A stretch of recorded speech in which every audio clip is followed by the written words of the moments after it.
B.Ed admission 2025-26 तर cap round 4 म्हणजे जो ही इन्स्टिट्यूट लेवलचा राऊंड होता हा पुन्हा सुरू करण्यात आलेला आहे आणि यामध्ये ज्याही रिक्त जागा असेल तर विद्यार्थ्यांनी रिक्त जागा चेक करा आणि 30 तारीख म्हणजे आजपासून उद्यापर्यंत विद्यार्थी त्यांचा फॉर्म एडिट करू शकतात।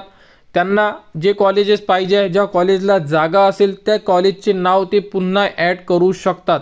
तर आपण जो या अगोदर कॅप राऊंड 4 म्हणजे इन्स्टिट्यूट लेवलचा राऊंडबद्दलचा जो व्हिडिओ दिलेला होता फॉर्म कसा भरायचा त्या व्हिडिओची लिंक या व्हिडिओच्या डिस्क्रिप्शनमध्ये दिलेली आहे।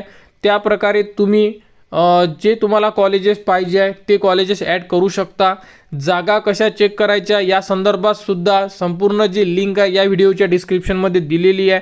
त्या प्रकारे जागा चेक करा, जिथे जागा असेल जे कॉलेज तुम्हाला पाहिजे असेल ते कॉलेजेस तुम्ही ॲड करू शकता। आणि तर यासाठी फक्त 2च दिवस देण्यात आलेले आहे। तर इथे जे अनाउन्समेंट आहे इथे एक जी लिंक जात आहे त्यामध्ये संपूर्ण अपडेट दिलेली आहे आणि एक जे परिपत्रक आहे इथे सुद्धा उपलब्ध केलेलं आहे 28 तारखेला।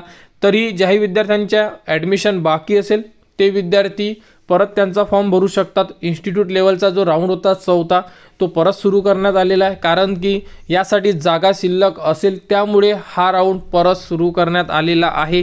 तर यामध्ये संपूर्ण अपडेट दिलेली आहे। तर 30 तारीख ते 31 तारखेच्या मधात विद्यार्थ्यांना फॉर्म भरायचे आहेत।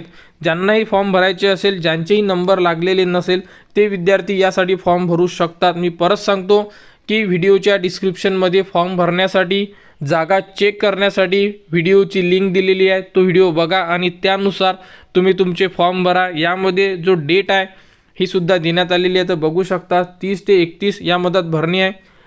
त्यानंतर 1/11ला जी मेरिट लिस्ट डिस्प्ले होणार आहे आणि कॉलेजला व्हिजिट करायची आहे 1/11 ते 4/11 अशाबद्दलचं हे वेळापत्रक आहे। तर ज्याही विद्यार्थ्यांना B.Edसाठी ॲडमिशन घ्यायची असेल त्यांचा नंबर लागलेला नसेल जागा चेक करा, फॉर्म भरा आणि B.Edच्या ॲडमिशनसाठी आपल्या चॅनलच्या कनेक्टमध्ये राहा। चॅनलला सबस्क्राईब करा व हा व्हिडिओ इतरांपर्यंत शेअर करा।